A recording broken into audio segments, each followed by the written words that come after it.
السلام عليكم. ازيكم؟ هسألكم سؤال. انتم عارفين اصحاب الفيسبوك والانستجرام والواتساب والبنترست واليوتيوب بيصرفوا مليارات قد ايه علشان يطوروا من البرامج دي؟ طب انتم تعرفوا ان الناس دي مشغلة تحتها آلاف الموظفين بآلاف وملايين الدولارات؟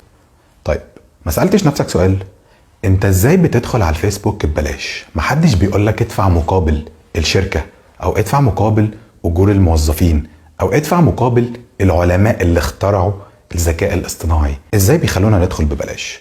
معقول هم بيحبونا قوي كده؟ الحلقة بتاعتي النهاردة هي بتلخص فيلم تسجيلي خطير جدا، لانه حرفيا هيغير فكرك تماما وهيغير طريقة حياتك. الفيلم ده اسمه ذا سوشيال دايلما او المشاكل اللي سببتها لينا السوشيال ميديا. ده فيلم تسجيلي لاشهر ناس اشتغلت في قنوات السوشيال ميديا، اكبر ناس اصحاب منصات دعاية وديجيتال ماركتينج. بكل بساطة الناس دي بيقولوا ان اكبر عدد من مرضى الاكتئاب في سن الشباب ظهر في ايامنا الحالية بسبب انتشار السوشيال ميديا، بسبب انتشار حملات السوشيال ميديا. وهي دي الكارثة اللي كل الناس مش عارفاها. منصات السوشيال ميديا عملت حاجة اسمها الالجوريزم، يعني عندها القدرة انها تخلي البرامج اللي عندك على موبايلك تدرس شخصيتك وتحفظك وتعرف ايه هي اهتماماتك الدينية والسياسية والاقتصادية. السوشيال ميديا درست كل فكرك، بل كمان بقى عندها القدرة انها تتنبأ باللي انت هتفكر فيه الفترة الجاية. اسأل نفسك السؤال ده، عمرك في مرة كنت قاعد لوحدك بتفكر في حاجة وما تكلمتش فيها مع حد وفجأة دخلت لقيتها موجودة على السوشيال ميديا؟ هي دي الالجوريزم، هي دي الذكاء الاصطناعي. انت دلوقتي بقيت كتاب مفتوح. من شوية كنت بقولك انت ما دفعتش مقابل علشان تستمتع بالخدمة بتاعت السوشيال ميديا. للأسف انت المقابل، انت السلعة، انت اللي بتتباع للشركات اللي عايزة تروج لمنتجها. زمان كان الإعلان بيتذاع في التلفزيون، بيتذاع لكل الناس، للصغير والكبير والمهتم واللي مش مهتم، وما كانش بيروح للكاستمر أو الزبون اللي المصنع والشركة بتدور عليه. لا، دلوقتي الدنيا اختلفت.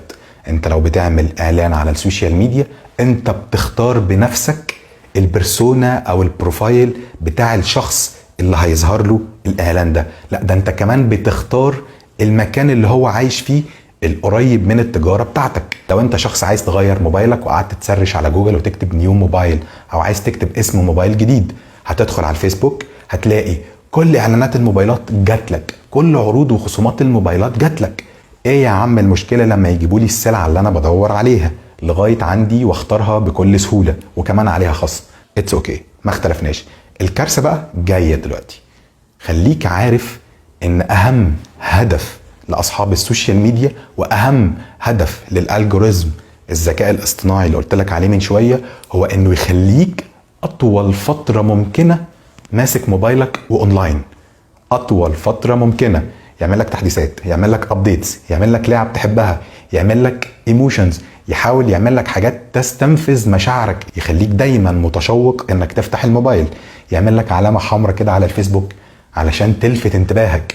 على فكرة في علم النفس بيقولوا ان الدائرة الحمراء اللي فيها رقم 1 اللي هي الاشعار او النوتيفيكيشن دي حاجة بتخلي عندك حماس وفضول ان انت تجري وتفتح الموبايل. ده كمان الموضوع تطور، ده بيبعت لك نوتيفيكيشن يقول لك صاحبك بقى عنده عيد ميلاد النهارده، فانت طبعا علشان ذوق لازم تدخل تقول لصاحبك هابي بيرثداي. لو حد عنده حالة وفاة انت لازم تدخل تكتب له البقاء لله علشان تبقى ابن اصول.